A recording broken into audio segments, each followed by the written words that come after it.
नमस्कार, welcome to टिस्टेक। टिस्टेक में आप सभी का स्वागत है। और हम पढ़ रहे class 10th maths ICSE board और उसमें भी प्रॉब्लम्स ऑन क्वाड्रेटिक इक्वेशन बड़ा इंपॉर्टेंट चैप्टर है ना। एप्लीकेशन बेस्ड क्वेश्चन कर रहे हैं और हर टॉपिक के अलग अलग सेगमेंट में हमने इसके क्वेश्चन किए।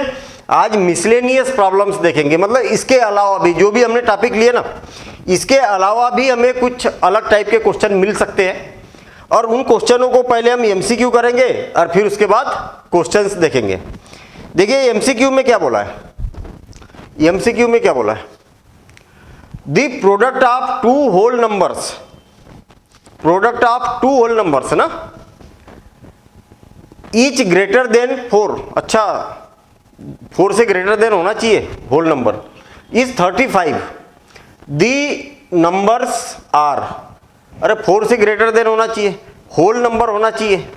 अच्छा कोई जरूर नहीं ना, हम क्या कई बार बहुत बड़ा सोचने लगते हैं ना। मुझे एक बात बताइए कि ये -7 और -5 होल नंबर है क्या? नहीं है ना, नेगेटिव थोड़ी होते होल नंबर। ये कैंसिल ही हो गया, ये भी कैंसिल हो गया, ये भी कैंसिल हो गया, तो यही तो बचा ना आपके पास। आई बात समझ में? होल नंबर जो कि 4 से ग्रेटर देन होना चाहिए, ईच दोनों नंबर कैसे होना चाहिए, 4 से ग्रेटर देन होना चाहिए और दोनों का प्रोडक्ट भी 35 हो रहा। देखिए 7 5 या 35, बस हो गया काम, ठीक है ना। तो कई बार क्या होता है, हम बहुत ज़्यादा कैलकुलेशन करना चालू कर देते हैं और ऑप्शन बड़ा सिंपल सा हो जाता है इसका। देखना, the difference between the digit of 2 digit number is 2, अच्छा 2 डिजिट नंबर है और दोनों का डिफरेंस कितना है, 2 है। अच्छा देखते हैं हम, यहाँ पर भी 2 है, यहाँ भी 2 है डिफरेंस, यहाँ पर भी 2 है, यहाँ पर भी 2 है, दोनों का डिफरेंस 2 है। देखिए ना, 4 - 2 2, 6 - 2, अच्छा यहाँ पर ये तो कैंसिल हो गया भाई, दोनों का डिफरेंस 2 होना चाहिए, ये तो कैंसिल ही हो गया है ना। 26 तो कैंसिल हो गया, ये हो सकता है, ये 3 में से कुछ हो सकता है। चलो ठीक है, आगे की बात करते हैं हम। And product of digits is 24, दोनों का प्रोडक्ट कितना होना चाहिए, 24 होना चाहिए, तो ये तो कैंसिल ही हो गया।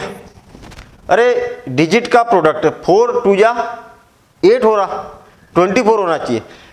6 ये 24, ये हो सकता है 24, ये हो सकता है 24, दोनों में से कुछ हो सकता है। अब आगे और देखते हैं हम। If 10th digit is bigger the number is, 10th digit क्या होना चाहिए, बिगर होना चाहिए, तो इसका तो 10th डिजिट छोटा है ना, तो आंसर ही वाला हो गया। अरे कुछ किया ही नहीं हमने सॉल्व, जैसा जैसा क्वेश्चन में पढ़ते गए उसके ऑप्शन को वेरीफाई करते गए, हमारा आंसर आ गया, ठीक है ना। चलिए आगे बढ़ते हैं। If 18 is added to 2 digit number, अच्छा कोई 2 डिजिट नंबर है और उसमें क्या कर दिया जाए, 18 को ऐड कर दिया जाए। अब 2 डिजिट नंबर कौन सा है ये नहीं मालूम मुझे। इफ 18 इज एडेड टू और 2 digit number, its digit are reverse, अच्छा अगर इसको ऐड कर दिया जाए ना तो इसके डिजिट क्या होते हैं, रिवर्स हो जाते हैं। जैसे एक एग्जांपल के लिए यहाँ पर 56 है लिखा है, अगर मैं इसको 18 को ऐड करूँ तो 65 हो जाएगा, ऐसा बोलना चाह रहा है ये। अरे 56 है ना, फिर से और एक बार, एक नंबर है उसमें अगर 18 को ऐड किया जाए तो इसके डिजिट क्या होते हैं, रिवर्स हो जाते हैं, ऐसे हो जाते हैं। ये 6 के जगह 5 आ जाएगा, 5 की जगह 6 आ जाएगा। यहाँ पर हो रहा क्या ऐसा, यहाँ पर तो हो ही नहीं रहा ये, ऐसी बात समझ में आई ना। तो ऐसा नंबर कौन सा होगा, और आगे देखते हैं हम। Reverse, if the product of digit of the number is 24, दोनों का प्रोडक्ट कितना होना चाहिए, 24 भी होना चाहिए, डिजिट का प्रोडक्ट। तो पहले 24 किसका किसका प्रोडक्ट हो रहा है ये देख लो आप, ये वाला 24 हो रहा, ये भी हो रहा 24, ये तो हो ही नहीं रहा 24, ये भी नहीं हो रहा, तो ये 2 में से कुछ ना कुछ होगा। अब हम ये देख लेते हैं कि 64 है, 64, इसमें 18 को अगर 8 किया जाए तो कितना हो रहा है, 8 और 4 कितना हो गया, 12, बचा 1, तो ये कितना हो जाएगा, 82 हो रहा। इसके डिजिट रिवर्स हो रहे क्या, नहीं हो रहे, मतलब 64 भी कैंसिल हो गया, मतलब 46 होगा। करके देखते हैं अपन, 46 में हो रहा क्या ऐसा, 46, तो इसको अगर 8 कर दिया जाए तो कितना हो रहा, 14 तो 1 और ये कितना हो गया 6। हाँ बहुत बढ़िया, इस नंबर में 2 डिजिट नंबर में अगर मैं 18 को प्लस करूँ तो ये डिजिट इंटरचेंज हो जाते, तो ये इंटरचेंज हो गए। आई ना बात समझ में। ये दोनों क्यों कैंसिल हो गए थे? क्योंकि इनका जो प्रोडक्ट है वो 24 नहीं है ना, 24 नहीं है, तो ये दोनों कैंसिल उससे हो गए, ये रिवर्स में काम नहीं कर रहा। चलिए ठीक है, आगे की बात करते हैं। मतलब क्वेश्चन ऐसा लग रहा हमें कि कहीं क्वेश्चन इस टाइप से है कि क्वाड्रेटिक इक्वेशन का कोई इससे बहुत ज़्यादा रिलेशन नहीं है। अगर आप उसको प्रॉपर तरीके से क्वाड्रेटिक तरीके से करोगे तो उससे भी बनेगा, लेकिन एमसीक्यू है तो आपकी अप्रोच भी एमसीक्यू की तरह ही रहे तो ज़्यादा अच्छा है, ठीक है ना। चलिए आगे की बात करते हैं हम।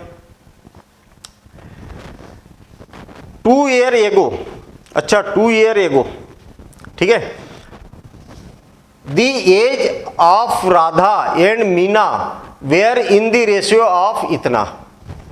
2 year ago इनकी एज का रेशियो कितना है? 5:2 है। देखिए ये कौन है? राधा, पहले कौन है? राधा, और दूसरा कौन है? मीना, और इनका जो रेशियो है वो कितना है? 5:2 है ना, 5:2 है, ऐसा इतना गिवन है। चलिए ठीक है, आगे की बात करते। कब? 2 year ago की बात हो रही है। तो आपको मालूम है कि जब ऐसा होता है, रेशियो के फॉर्म में दिया होता तो x का मल्टीप्लिकेशन कर दिया जाता है, तो आप कंसीडर कर सकते कि राधा की एज कितनी है? 5x, और मीना की एज कितनी है? 2x। इतनी बात समझ में आ गई क्या?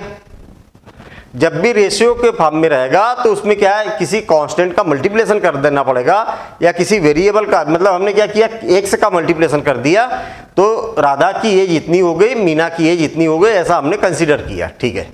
लेकिन ये जो एज है कब है? 2 year ago है ये, ठीक है। चलिए, if the sum of their present age is 39, आज इनकी 2 साल पहले की एज है ये, प्रेजेंट एज कितनी है इसकी?